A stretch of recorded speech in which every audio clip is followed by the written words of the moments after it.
மக்களே வணக்கம். நேத்து போட்ட லெக்கு சரியாவா வேலைய காமிச்சுட்டான். ஆஃபீஸ்லேருந்து வீட்டுக்கு வரத்துக்குள்ளே போதும்னு ஆச்சு. பந்தயம் கிட்ட வரதுனால வாத்தியார் வேக்யூம் ப்ராக்டிஸ் பண்ணுறான்றபடி சொன்னார். நானும் டவுட்டு கேட்டு வேக்யூம் ப்ராக்டிஸ் பண்ண ஆரம்பிச்சிட்டேன்.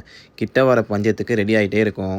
அதுக்கப்புறம் வெளியே போக வேண்டிய வேலை. அதனால் கிச்சன் பக்கம் ஒதுங்கி ஒரு ஓட் மீலை ப்ரிப்பேர் பண்ணிட்டு வெளியே போக வேண்டிட்டேன். எங்கள் அம்மா திடீர்னு வந்துட்டு இந்த கண்ணாடியை கொடுத்துட்டு இந்தா பிறந்தநாள் கிஃப்ட்டுன்னு சொல்லிட்டாங்க. எனக்கு பிறந்தநாள் இப்போ இல்லை, வரப்போகுது. அதுக்கு முன்னாடி ஒரு கிஃப்ட் கொடுத்துட்டாங்க. கண்ணாடி நல்லா இருக்கான்னு தெரியல, போட்டாச்சு. போன இடத்துல கண்டதை சாப்பிடாம ஒரு பேலன்ஸ் மீலை வாங்கி சாப்பிட்ணுன்னு தான் பார்த்தேன். ஆனால் என் கூட இருக்கவங்க சும்மா இல்லாமல் கண்டதை வாங்கினாங்க. பட் நான் பேலன்ஸ் மீல் தான் வாங்கி சாப்பிட்டேன். நம்புங்கடா மக்களே. அதுக்கப்புறம் அங்கேருந்து சாப்பிட்டு முடிச்சுட்டு ஜிம்முக்கு போகணும் தான் பிளானு. வீட்டுக்கு போய் ட்ரெஸ் மாற்றிட்டு டிராஃபிக்கில் மாட்டிக்கிட்டேன். அதுக்கப்புறம் ஜிம்முக்கு செதறிட்டேன்.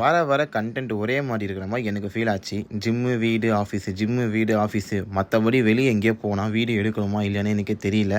ஆனால் அதனால் எடுக்கிற சுச்சுவேஷன் இருக்க மாட்டேங்குது.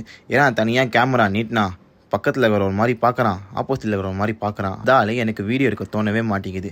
இதெல்லாம் தாண்டி வீடியோ எடுத்தால் போட தோண மாட்டேங்குது. சரி, ஜிம்மில் இன்றைக்கி ஒரு பேக் ஒர்க் அவுட்டை முடிச்சுட்டு போசிங்கெல்லாம் பார்த்துட்டு ஜிம்மு விட்டு செதறிட்டேன். பட் ஃபஸ்ட்டு ஆரம்பித்த 60 நாளோட இப்போதைக்கு எனக்கு ஒரு கண்டிஷன் ஓகே அப்படின்ற மாதிரி தான் தோணுச்சு. பாடி ஃபேட்டாக இருக்குது, அதையும் போக போக கம்மி பண்ணிக்கலாம். காப்ஸு கட் ஆகிடும் இன்னும் ஒரு வாரத்தில். இதெல்லாம் முடிச்சுட்டு வீட்டுக்கு வந்து பார்க்கும்போது சாப்பாடு எதுவுமே இல்லை. இந்த 12 முட்டை தான். இதை சாப்பிட்டு நானும் படுத்து தூங்கிட்டேன். மறக்காமல் ஃபாலோ பண்ணிக்கோங்கடா. பை.